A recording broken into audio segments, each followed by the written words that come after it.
नमस्कार दोस्तों, आप सभी का स्वागत है हमारी इस छोटी सी YouTube चैनल पर। और आज की इस छोटी सी वीडियो में हम जानेंगे कि कैसे आप एक बिल्कुल छोटी सी हैबिट को डेवलप करके अपनी ज़िंदगी में बहुत आगे बढ़ सकते हो और कामयाबी को चूम सकते हो। तो चलिए बिना किसी देरी के स्टार्ट करते हैं। ये है एक बुक की ऑडियो समरी जिसका नाम है लोक व्यवहार इन हिंदी। इंग्लिश में कहें तो how to win friends and influence people, written by Dale Carnegie. Chapter second.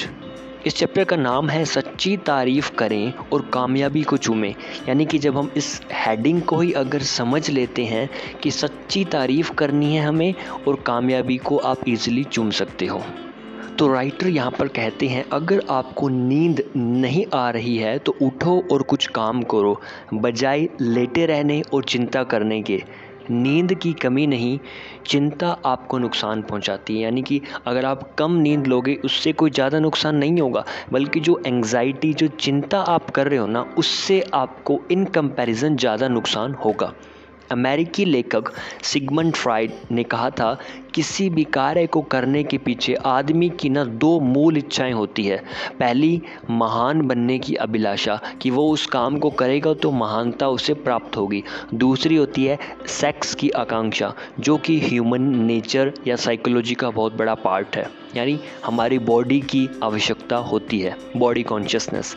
इसी बात को कुछ अलग ढंग से अमेरिका के महान दार्शनिक यानी कि फिलोसोफर जॉन ड्यू ने इस तरह कहा था, मानव प्रकृति में महानतम आकांक्षा की अगर हम बात करें, यानी कि डिज़ायर एक प्रकार की, वो होती है महान बनने की आकांक्षा। यानी कि इस दुनिया में हर इंसान, चाहे वो कितना भी छोटा हो, कितना भी बड़ा हो, पद में, फाइनेंशियली, उसके अंदर एक इच्छा पाई जाती है, उसके सॉफ्टवेयर में, वो है महान बनने की इच्छा। इस पूरे संसार में सिर्फ एक तरीका अपनाकर ही हम किसी से कोई काम करवा सकते हैं। सोचिए क्या है वह तरीका। यह आसान सा तरीका है उस खास आदमी में उस खास काम को करने की इच्छा जागृत करना, यानी कि उसके अंदर डिज़ायर को उत्पन्न करना। यह बात दिमाग में रख लें कि इसके अलावा कोई तरीका नहीं है दूसरों से काम करवाने का। हाँ, यह अलग बात है कि आप किसी के सीने पर बंदूक तान कर बैठ जाएं और उससे अपनी घड़ी या फिर निकालने के लिए कहने लगे, या फिर अपने से नीचे के कर्मचारी को नौकरी से निकालने की धमकी देकर उसे कोई काम करने के लिए विवश कर सकते हैं, जो कि नेगेटिव तरीका है। एक बच्चे से भी आप कोई काम जबरन यानी ज़बरदस्ती से नहीं करवा सकते। हाँ, अगर आप उसे बुरी तरह से पीटते हैं या फिर किसी अन्य तरह से उसे पिटाई करते हैं तो वह कोई काम ज़रूर करेगा, लेकिन ये एक हिंसक तरीका होगा और जिसके बहुत ही ज़्यादा दुखद परिणाम होंगे। इस तरह सिर्फ एक तरीके से मैं आपसे कोई चीज़ हासिल कर सकता हूं, और वह तरीका है आपको वह चीज़ देना जिस चीज़ के आप इच्छुक हैं। यानी कि आप जो चाहते हैं, अगर सामने वाले आपको वो चीज़ दे दे तो आप उसके फ़ैन हो जाएंगे। आखिर आप किस चीज़ के इच्छुक हैं? मैं आपसे फिर पूछता हूँ, आप क्या चाहते हैं? राइटर हमसे पूछ रहे हैं।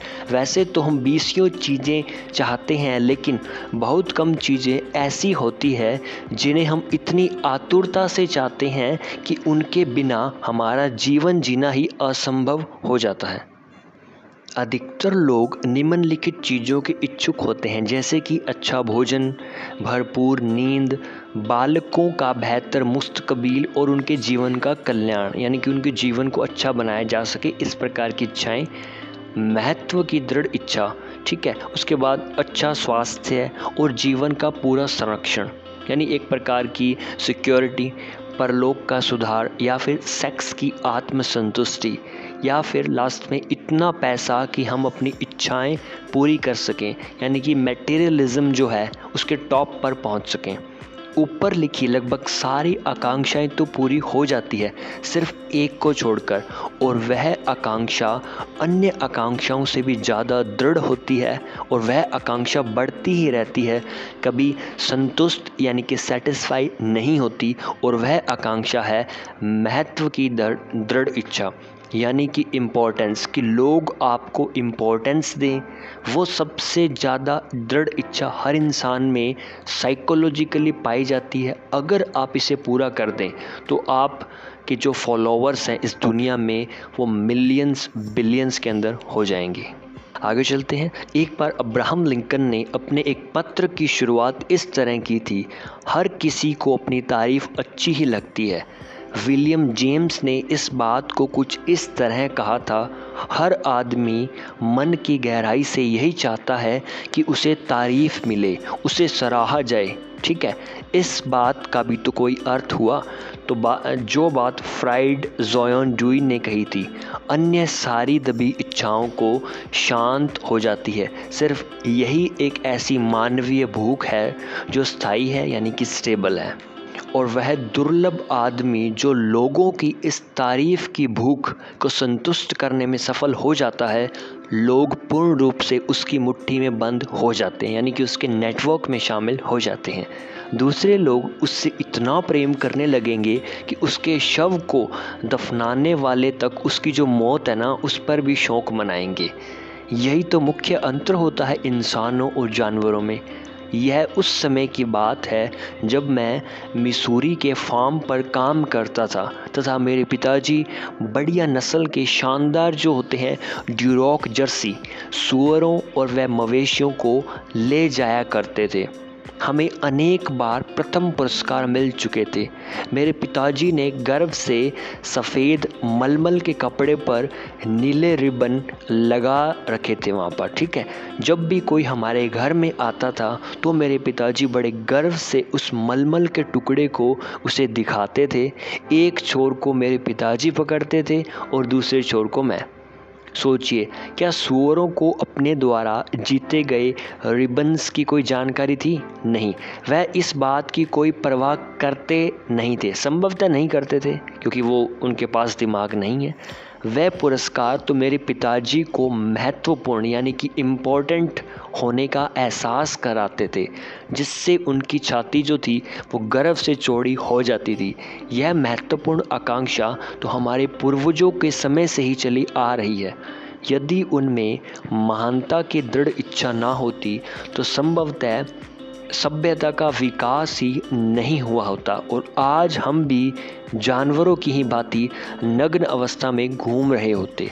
महत्वपूर्ण बनने की इसी महत्वाकांक्षा के कारण ही तो एक अनपढ़ और एक निर्धन ग्रोसरी क्लर्क कानून की पुस्तकों में दिलचस्पी लेने लगा था, जिन्हें उनसे 50 सेंट में एक कबाड़ी से खरीदा था। और यह ग्रोसरी क्लर्क जो थे वो और कोई नहीं बल्कि अब्राहम लिंकन थे। महान उपन्यासकार डिकेंस को भी तो महत्वपूर्ण बनने की दृढ़ इच्छा ने ही उपन्यास लिखने के लिए प्रोत्साहित किया था। इसी आकांक्षा के कारण सर क्रिस्टोफर रैन ने पत्थरों में सिम्फनी लिख दी थी। इसी अभिलाषा के तले दबकर ही तो रॉकफेलर ने करोड़ों डॉलर जमा कर लिए थे और कभी भी उन्हें खर्च नहीं किया था। इसी हार्दिक इच्छा के कारण ही तो आपके शहर का सबसे अमीर परिवार एक ऐसा घर बनवाने के लिए दिन रात पागलों की तरह काम करता है जैसा पूरे शहर में किसी और का ना हो। यह अलग बात है कि उनको इतने बड़े घर की ज़रूरत भी नहीं होती। महत्वपूर्ण होने की यही आकांक्षा तो आपसे नए फैशन के कपड़े पहनवाती है, नए मॉडल की कार खरीदवाती है और यही आकांक्षा आपसे अपने बच्चों की चतुराई के झूठे किस्से भी कहलवाती है। लेकिन यह आकांक्षा तब खतरनाक साबित हो जाती है जब कुछ लड़के लड़कियां गैंग में सम्मिलित होकर अपराध करने लगते हैं। न्यूयॉर्क के भूतपूर्व पुलिस कमिश्नर E.P. मलरूनी ने एक बार रहस्योद्घटना किया था कि हर युवा दोषी आदमी भी अहंकार से भरा होता है। वह भी चाहता है कि वह सुर्खियों में आए और इसी इच्छा के फलीभूत होकर वह गिरफ्तार होने के बाद सबसे पहले उन समाचार पत्रों पर दृष्टि डालता है जिन्होंने उसे रातों रात हीरो बना दिया। सज़ा को लेकर वे बेफिक्र रहते हैं। वे तो इसी बात को सोच सोच कर खुश रहते हैं कि उनकी तस्वीर किसी प्रसिद्ध खिलाड़ी, फिल्म या टेलीविज़न स्टार की तरह, किसी बड़ी राजनेता की तरह छपी है। तो आप मुझे बता दीजिए कि किस बात से आप अपने आप को महत्वपूर्ण समझते हैं, और फिर मैं आपको बता दूंगा कि आप क्या हैं। इसी बात से तो आपके चरित्र यानी कि कैरेक्टर का निर्धारण होता है। यही तो सबसे महत्वपूर्ण बात है। आप जॉन डी रॉकफेलर का उदाहरण ले सकते हैं।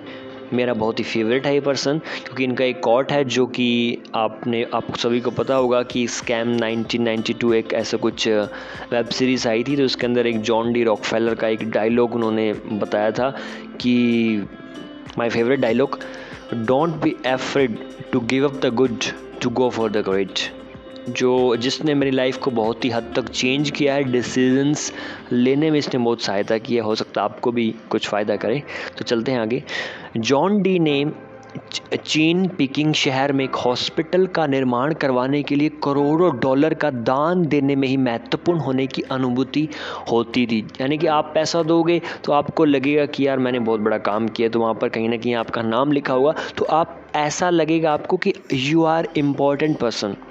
ऐसे बीसियों निर्धन लोगों के भले ही जिन्हें उन्होंने पहले कभी भी नहीं देखा था। अगर हम बात करें दूसरी ओर, डिलिंजर नामक लुटेरे को बैंक की डकैती डालने और हत्यारा बनने में ही महानता की अनुभूति होती थी। एक बार जब FBI की एजेंट ने उसे खोज लिया तो उसने बड़े गर्व से कहा, हाँ मैं ही क्षमा चाहता हूँ आपसे, इनका नाम थोड़ा अजीब है, डिलिंजर हूँ। वह तो खुद देश का सबसे कुख्यात दोषी आदमी होने पर भी गर्व का अनुभव करता था। उसने इसलिए तो ऐसा कहा था, मैं ही हूँ, हाँ इस समय मैं तुम्हें कोई नुकसान नहीं पहुंचाऊंगा। तो रॉकफेलर और डिलिंजर दोनों ही तो महत्वपूर्ण बनना चाहते थे, लेकिन अंतर किस बात का था? अंतर उनकी सोच का था। आप और लोगों का ध्यान आकर्षित करने के लिए या उनकी सहानुभूति पाने के लिए कई बार तो लोग बीमार तक होने का बहाना बना डालते हैं। इस बात का सबसे ज्वलंत नमूना श्रीमती मैकिन्ले है। उन्हें तो महत्वपूर्ण होने की अनुभूति तब होती थी जब उनके पति यानी अमेरिका के राष्ट्रपति अपना सारा काम धंधा छोड़कर उनकी अपनी बाहों में लिए बैठे रहते थे तथा उन्हें शांत करते रहते थे। वह अपने पति को लेकर इतनी व्याकुल रहती थी कि दांतों के डॉक्टर के पास भी वह उन्हीं के साथ जाती थी। एक बार जब उनके पति ने ऐसा नहीं कर पाए तो उन्होंने पूरा घर सर पर उठा लिया। ऐसी ही एक स्वस्थ तथा प्रतिभाशाली महिला के विषय में मुझे लेखिका रॉबर्ट्स राइनहार्ट ने भी मुझे बताया था कि अपने आप को महत्वपूर्ण होने की अनुभव कराने के लिए उन्होंने बिस्तर पकड़ लिया, यानी कि वो बीमार हो गई। क्या बात है। श्रीमती राइनहार्ट ने मुझे बताया था कि इस औरत को किसी विकट परिस्थिति का सामना करना पड़ गया था। संभवतः उसे अपने आगामी जीवन में अकेलापन दिख रहा था। जीवन में कोई आशा नहीं थी। 10 साल तक उसकी बूढ़ी माँ बिस्तर पर पड़ी बेटी की सेवा चाकरी करती रही। उसे बिस्तर पर बैठे बैठे खाना देती थी, सारा दिन सेवा में लगी रहती थी। इतने बुढ़ापे में इतना काम। आखिर बेटी की चाकरी करते करते थक हार कर जो बूढ़ी माँ थी वो मर गई। फिर कुछ और दिन बेटी को बिस्तर पर पड़े रहने का बहाना मिल गया। वह माँ की मौत का शौक जो मना रही थी, लेकिन फिर वह उठ गई। उसने अपने कपड़े बदले और एक बार फिर जीवन को जीना शुरू कर दिया। कई मनोविशेषज्ञों का मत है, यानी कि मानना है कि महत्वपूर्ण होने की जो अनुभूति ही कई लोगों को पागल हो जाने के लिए भी प्रेरित कर देती है। वे लोग पागलपन के स्वप्न लोक में ही खुद को महत्वपूर्ण मानने लगते हैं, क्योंकि असली दुनिया में तो कोई उनको पूछता भी नहीं है। एक सर्वे के अनुसार ये कहा जाता है, अमेरिका में लोग जितने मानसिक रोगों से पीड़ित हैं उतने अन्य किसी बीमारी से भी नहीं, जो कि बहुत बड़ी बात है। मैं आप सभी को बता रहा हूँ, तो आप भी इस चीज़ पर थोड़ा ध्यान दें। और अपने आप को इमोशनली और मेंटली स्ट्रॉन्ग बनाएं। तो फिर ज़रा सोचिए, पागलपन का कारण क्या है? इस प्रश्न का सही उत्तर तो किसी के पास भी नहीं है, लेकिन यह तो निश्चित है कि कुछ बीमारियां जैसे सिफिलिस दिमाग की कोशिकाओं को नष्ट कर देती है तथा इसका परिणाम पागलपन होता है। लगभग आधे मानसिक रोगों के पीछे शारीरिक कारणों को जिम्मेवार समझा जाता है, जैसे कि नशीले या विषैले पदार्थ या फिर कोई दुर्घटनाएं जो उनको याद आती है। लेकिन आधे पागलपन के शिकार लोगों की दिमाग कोशिकाओं में कोई शारीरिक बाधा नहीं होती।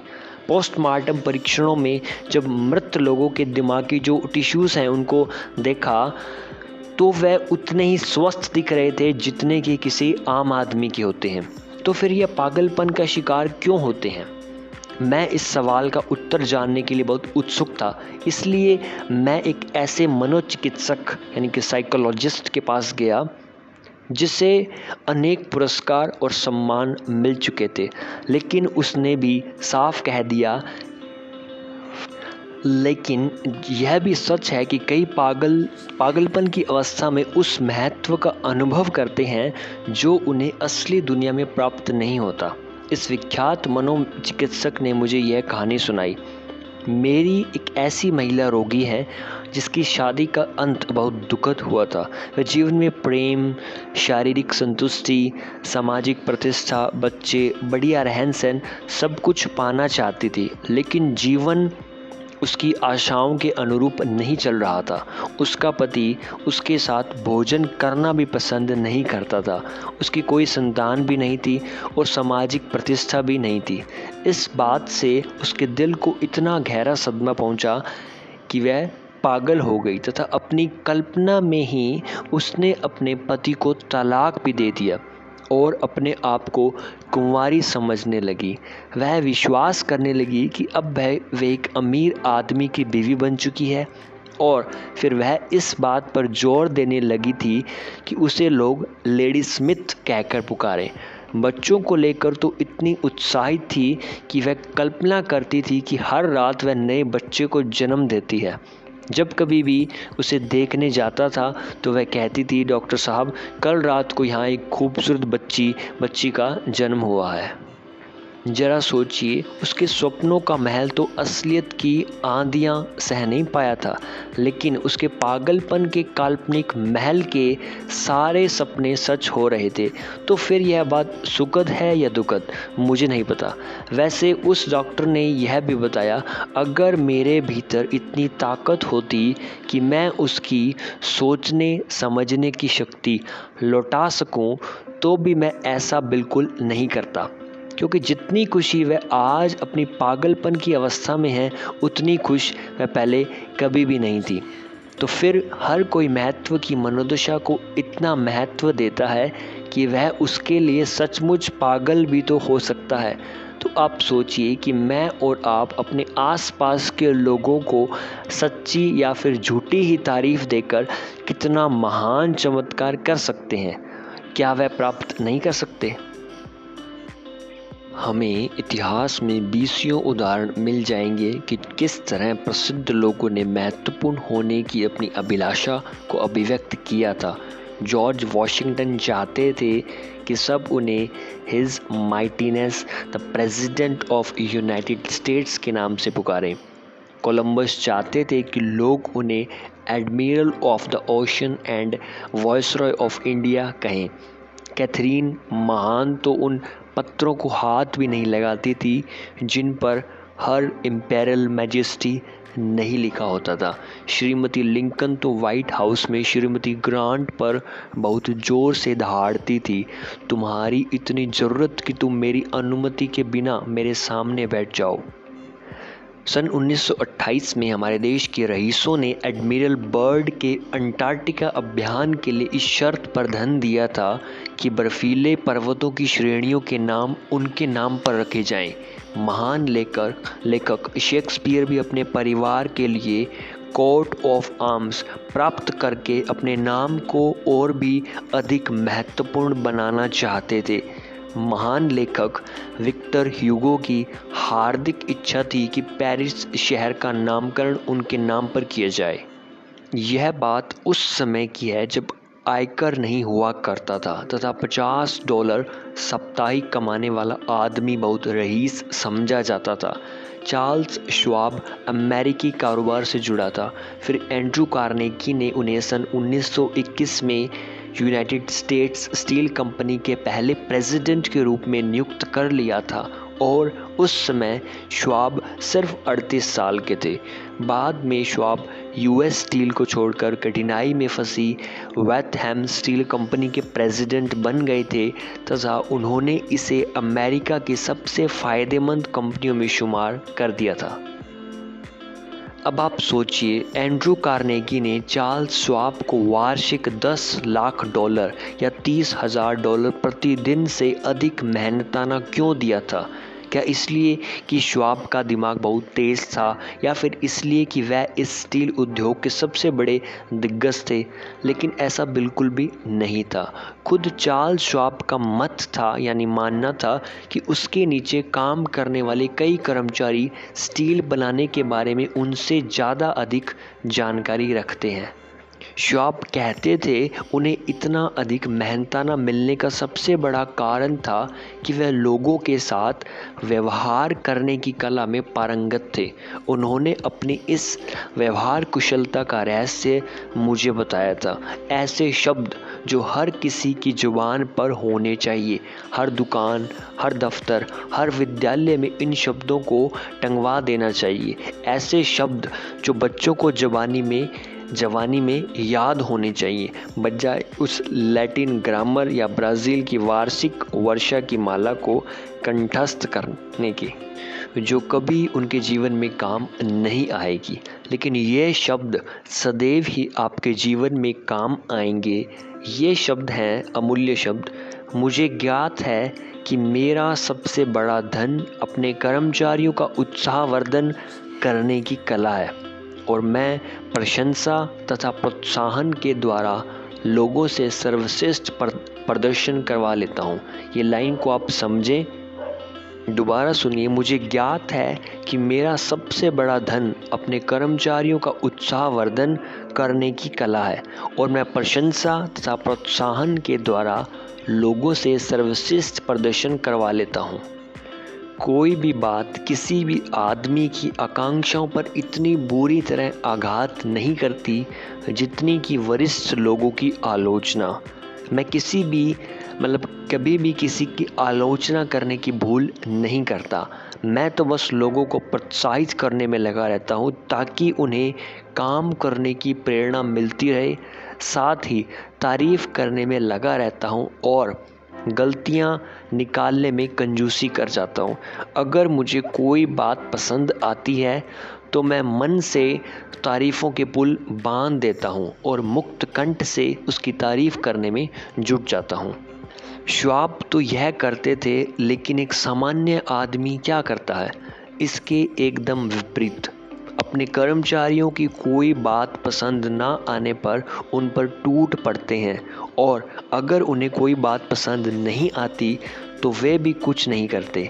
एक बहुत प्राचीन कहावत के अनुसार एक बार गलत काम करने पर हमें बार बार उसके बारे में सुनना पड़ता है, लेकिन 20 सही काम करने पर हमें उसके बारे में एक भी बार सुनने को नहीं मिलता। श्वाब के अनुसार अपनी ज़िंदगी के दीर्घ अनुभव की कला अवधि में संसार के कई महान लोगों से मिला हूँ, लेकिन मुझे आज तक कोई भी ऐसा आदमी नहीं मिला, चाहे वह कितने भी ऊंचे पद पर क्यों ना हो, जो निंदा तथा आलोचना के स्थान पर तारीफ़ के वातावरण में अच्छे ढंग से काम ना कर पाता हो।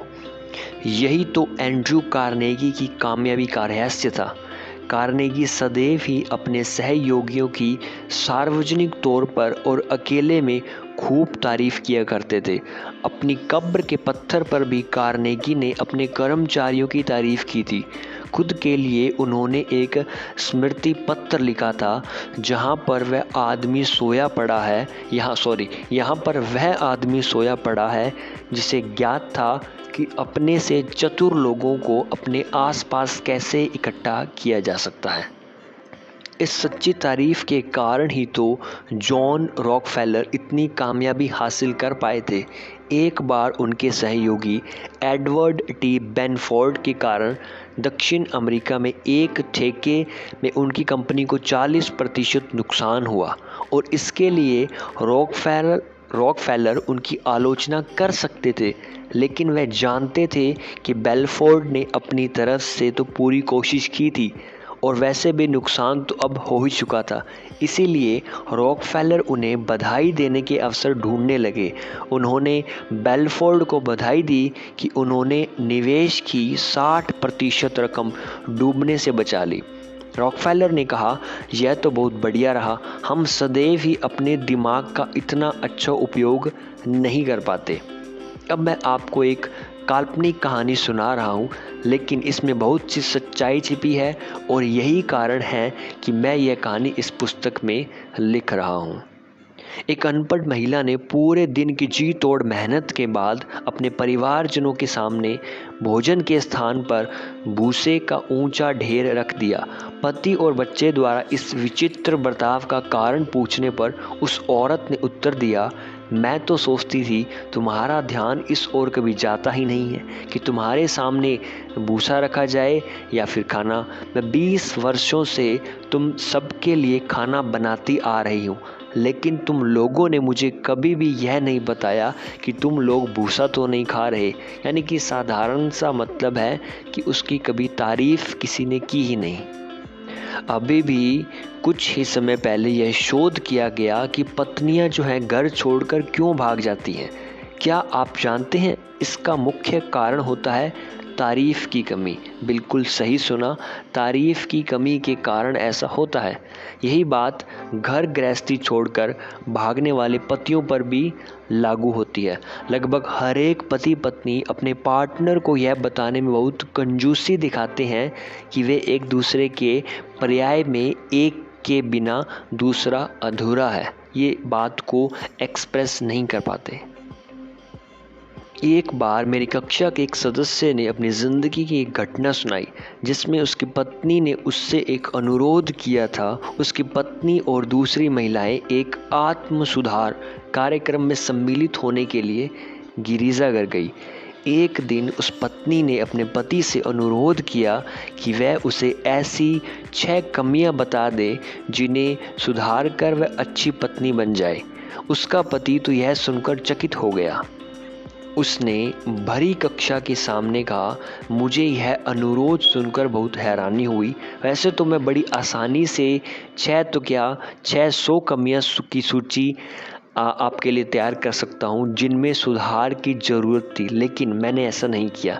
इसके स्थान पर मैंने उससे कहा, मुझे इस बारे में सोचने के लिए एक रात का समय चाहिए। कल सुबह मैं तुम्हें इसका उत्तर दे दूंगा। दूसरी सुबह तो मैं अन्य दिनों से कुछ जल्दी ही उठ गया और अपनी पत्नी के लिए 6 गुलाब मंगवा लिए और उन्हें एक साथ लिखकर एक चिट्ठी में चिपका दिए। मुझे तो तुम में 6 तो क्या एक भी कमी नहीं देखी जिसमें सुधार की ज़रूरत हो। मुझे तो तुम ऐसी ही अच्छी लगती हो। और उस शाम मेरी पत्नी दरवाजे पर ही मेरा इंतज़ार कर रही थी। उसकी आंखों में आंसू भरे थे और मैं अपनी इस जीत पर खुश था कि मैं कितना समझदार हूँ जो पत्नी के अनुरोध करने पर भी उसकी आलोचना नहीं की। अगले रविवार जब वह गिरिजाघर गई तो उसने यह बात सारी महिलाओं को बताई और फिर बहुत सी महिलाओं ने उससे पूछ भी लिया। इतनी बुद्धिमानी की बात हमने तो पहले कभी नहीं सुनी और अब मुझे एहसास हुआ कि जो प्रशंसा है उसमें कितनी शक्ति होती है। लॉरेंस ज़िगफेल्ड ने ब्रॉडवे में धूम मचा दी थी। उनकी छवि एक ऐसे प्रोड्यूसर की थी जिसमें अमेरिकी महिलाओं को ग्लैमरस दिखाने की अद्भुत प्रतिभा घुली हुई थी। हर बार वह इतनी साधारण महिलाओं का चयन करते थे जिनकी ओर देखना भी ना चाहें, लेकिन जब वह स्टेज पर आती थी तो इतनी ग्लैमरस तथा रहस्यमयी लगती थी कि कोई उन्हें पहचान भी नहीं पाता था। आत्मविश्वास तथा तारीफ के महत्व को समझने के कारण ही वे जानते थे कि सिर्फ तारीफ तथा महत्व दिए जाने पर एक साधारण सी युवती भी खुद को सर्वश्रेष्ठ समझने लगती है। वे जनसाधारण की भावनाओं से अवगत थे, तभी तो उन्होंने सामूहिक गायन में काम करने वाली लड़कियों की जो पगार 30 से बढ़ाकर $175 साप्ताहिक कर दी थी। साथ साथ वे विशाल हृदय भी थे। पॉप्टे के मंच की प्रथम रात्रि को उन्होंने सभी सितारों को टेलीग्राम भेजे थे तथा शो में काम करने वाली हर एक कोरस गर्ल को अमेरिकन ब्यूटी रोजेस का उपहार दिया था। एक बार मेरे सिर पर डाइटिंग का ऐसा भूत सवार हुआ कि मैं लगातार 6-7 दिनों तक भूखा रहा। यह कोई कठिन काम नहीं था। 8वें दिन मुझे इतनी भूख नहीं लग रही थी जितनी कि दूसरे दिन लग रही थी। यह तो हम सभी जानते हैं कि यदि किसी के परिवार या फिर कर्मचारियों को 6 दिनों तक खाना ना मिले तो वह ग्लानि महसूस करेगा कि अब मैं इस लायक भी नहीं रहा कि अपने परिवार का पालन पोषण भी कर सकूं। लेकिन कई लोग ऐसे भी होते हैं जो अपने परिवार तथा कर्मचारियों की सच्ची तारीफ 6 दिन, 6 हफ्ते, 6 साल, 60 साल या उम्र भर भी नहीं करते और फिर उन्हें अपराध बोध नहीं सताता। हम सब यह क्यों भूल जाते हैं कि तारीफ भी तो भोजन की ही तरह हमारी दैनिक ज़रूरत है। प्रसिद्ध अभिनेता है एल्फ्रेड लुंट ने एक बात बोली थी कि मुख्य भूमिका निभाते समय कहा था, मुझे जिस चीज़ की सबसे ज़्यादा ज़रूरत है वह है मेरे स्वाभिमान का पोषण। मुझे जिस चीज़ की सबसे ज़्यादा ज़रूरत है वह है मेरे स्वाभिमान का पोषण, यानी मेरे खुद का जो अभिमान है कि मैं इम्पोर्टेंट हूँ। इस चीज़ का अगर मुझे पोषण मिले तो मैं सबसे ज़्यादा खुश होऊंगा और उस आदमी का मैं दिल से शुक्रिया अदा करूँगा पूरी ज़िंदगी भर। हम सभी अपने दोस्तों, अपने बच्चों तथा अपने प्रियजन को शारीरिक पोषण तो देते हैं पर्याप्त मात्रा में, परंतु उन्हें आत्मसम्मान का पोषण देना भूल जाते हैं, बिल्कुल भूल जाते हैं। ऊर्जावान बनने के लिए हम उन्हें बीन्स, पनीर, आलू ऐसे बहुत सारे चीज़ें देते हैं, लेकिन तारीफ़ के 2 शब्द बोलना भूल जाते हैं जो वर्षों तक उनकी यादों में सुबह की मधुर संगीत की तरह गूंजते रहेंगे। एक रेडियो कार्यक्रम the rest of the story में पार्ल हावे ने बताया था कि किस तरह से सच्ची तारीफ किसी आदमी की ज़िंदगी बदलने की ताकत रखती है। इसके लिए उन्होंने एक घटना सुनाई। चलिए हम सुनते हैं घटना क्या है। वर्षों पहले डेट्रॉइट की एक अध्यापिका ने लेवी मॉरिस से कहा था कि वह कक्षा में गायब हुए चूहे को ढूंढने में उसकी मदद करे। उस अध्यापिका ने लेवी मॉरिस की खूब तारीफ की कि ईश्वर ने उसे आंखें नहीं दी तो क्या हुआ, लेकिन उसके बदले में ईश्वर ने उसे सूंघने की अद्भुत शक्ति प्रदान की है। लेवी में तो कुछ खास था तो जो उस अध्यापिका ने उसकी श्रवण शक्ति की तारीफ की थी, इससे पहले किसी ने भी इतनी तारीफ नहीं की थी।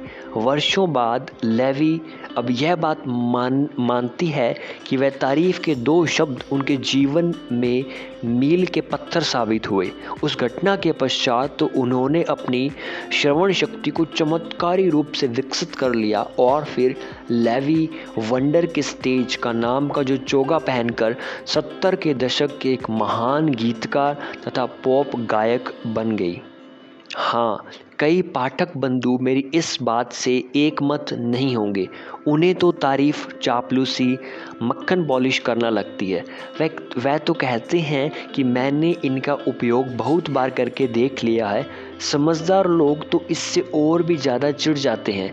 यह बात बिल्कुल सही है। चापलूसी समझदार लोगों के सामने कोई मायने नहीं रखती, यह एकदम बकवास होती है। लेकिन कई लोगों में तारीफ़ की इतनी तृष्णा होती है कि वे चापलूसी को भी सच्ची तारीफ़ मानकर निगल जाते हैं। ठीक उसी तरह जिस तरह भूख से तड़पते हुए आदमी को घास और कीड़े मकोड़ों में भी अमृत लगता है। चापलूसी पसंद तो महारानी विक्टोरिया भी बहुत थी। प्रधानमंत्री बेंजामिन डिज़रायली ने इस बात को स्वीकार किया था कि वे महारानी की चापलूसी करते थे। डिज़रायली ब्रिटेन के जाने माने योग्य, सुसंस्कृत तथा चतुर निपुण आदमी थे। वह तो इस कला में निपुण थे, यानी कि टॉप पर थे। अब तो वस्तु उनके काम आ गई। ज़रूरत नहीं कि वह आपके और मेरे लिए भी उतनी ही प्रभावशाली हो। चापलूसी नकली सिक्का है जिससे लंबे समय में नुकसान अधिक और फ़ायदा कम होता है। तो अगर आप नकली सिक्के को बाज़ार में लेकर घूमें तो कठिनाई में पड़ जाएंगे जनाब। इस तरह तारीफ़ तथा चापलूसी में तो ज़मीन आसमान का अंतर होता है। एक असली होती है तो दूसरी नकली, एक सोना है तो दूसरा पीतल, एक दिल से निकलती है दूसरी दांतों से निकलती है, एक निस्वार्थ होती है दूसरी स्वार्थपूर्ण होती है, एक की हर एक जगह प्रशंसा होती है दूसरे की हर एक जगह निंदा होती है।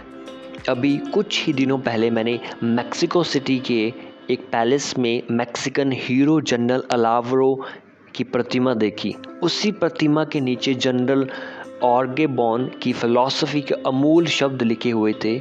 उन दुश्मनों से मत डरो जो आप पर आक्रमण करते हैं, बल्कि उन मित्रों से डरो जो तुम्हारी चापलूसी करते नहीं थकते। बहुत बड़ा रहस्य इस छोटी सी लाइन में छिपा है।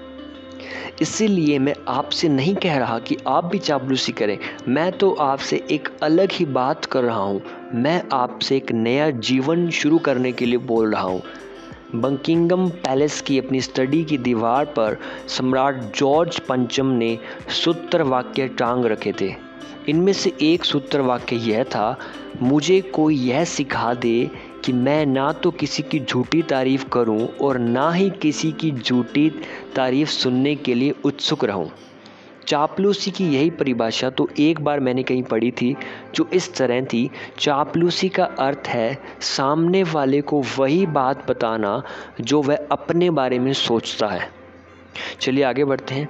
रॉल्फ वॉल्डो इमर्सन ने एक बार कहा था, आप चाहे जो भी भाषा को उपयोग कर लें, आप सदैव वही बात कह सकेंगे जो आप हैं, यानी आप उसके अलावा कुछ बोल ही नहीं सकते। ठीक है, अगर आपको चापलूसी ही करनी है तो सबकी चापलूसी करके आप सरलता से मानवीय संबंधों के विशेषज्ञ बन सकते हैं। हम अपना लगभग 95% खाली समय अपने खुद के बारे में ही सोचने में बिता देते हैं और बाकी का 5% समय अपनी समस्याओं के बारे में सोचने में नष्ट कर देते हैं। लेकिन अगर हम थोड़ा बहुत दूसरे लोगों की अच्छाइयों के बारे में भी सोचने में व्यतीत करें तो हमें चापलूसी की ज़रूरत ही नहीं पड़ेगी। हम तो सिर्फ सच्ची तारीफ़ करेंगे क्योंकि तब हमारे दिमाग में उस आदमी की अच्छाइयाँ घूम रही होंगी। वैसे भी आज के संसार में सच्ची तारीफ़ पाना व देना दोनों ही दुर्लभ से हो गए हैं। हम आम तौर पर अपने बच्चों के अच्छे नंबर लाने पर उसकी तारीफ़ करना भूल जाते हैं, या फिर जब आपकी बेटी अच्छा केक बनाती है तो आप सोचते हैं कि अगर तारीफ़ कर दी तो इसका दिमाग 7वें आसमान पर पहुंच जाएगा।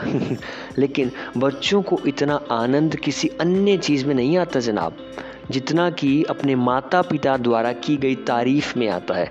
और आपको खाना सचमुच में स्वादिष्ट लगे तो उससे रसोइये तक यह संदेश अवश्य भिजवा दें।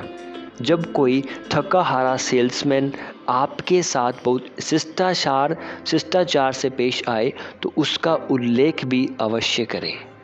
हर एक सार्वजनिक वक्ता, हर एक गिरजाघर का पादरी, हर एक नेता यह समझता है कि यदि श्रोतागण की भीड़ में से एक भी आदमी ताली ना बजाए या फिर उसकी कही बात की तारीफ ना करे तो उसे कितना खराब लगता है, उसका तो सारा उत्साह ही फीका पड़ जाता है। यही बात दुकानों, दफ्तरों, कर्मचारियों, सहयोगियों, हमारे परिजन तथा मित्रों सभी पर समान रूप से लागू होती है।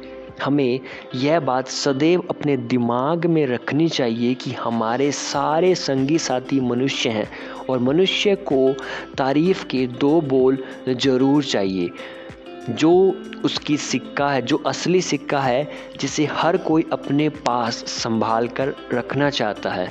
अपनी हर एक दिवस की यात्रा में कृतज्ञता की चिंगारियों की दोस्ताना पगडंडी को छोड़ने का प्रयत्न करें और आप चकित रह जाएंगे कि किस तरह इन चिंगारियों से दोस्ती की नन्ही नन्ही लौ प्रज्वलित हो जाएंगी, जो आपकी अगली यात्रा से आपको गर्माहट ज़रूर देंगी। न्यू फेयरफील्ड कनेक्टिविटी की पामेला डलहेम की अनेक जिम्मेवारियों में से एक जिम्मेवारी यह थी कि उन्हें एक नया जेनिटर सुपरविज़न करना था, जिसका काम काफ़ी ख़राब था।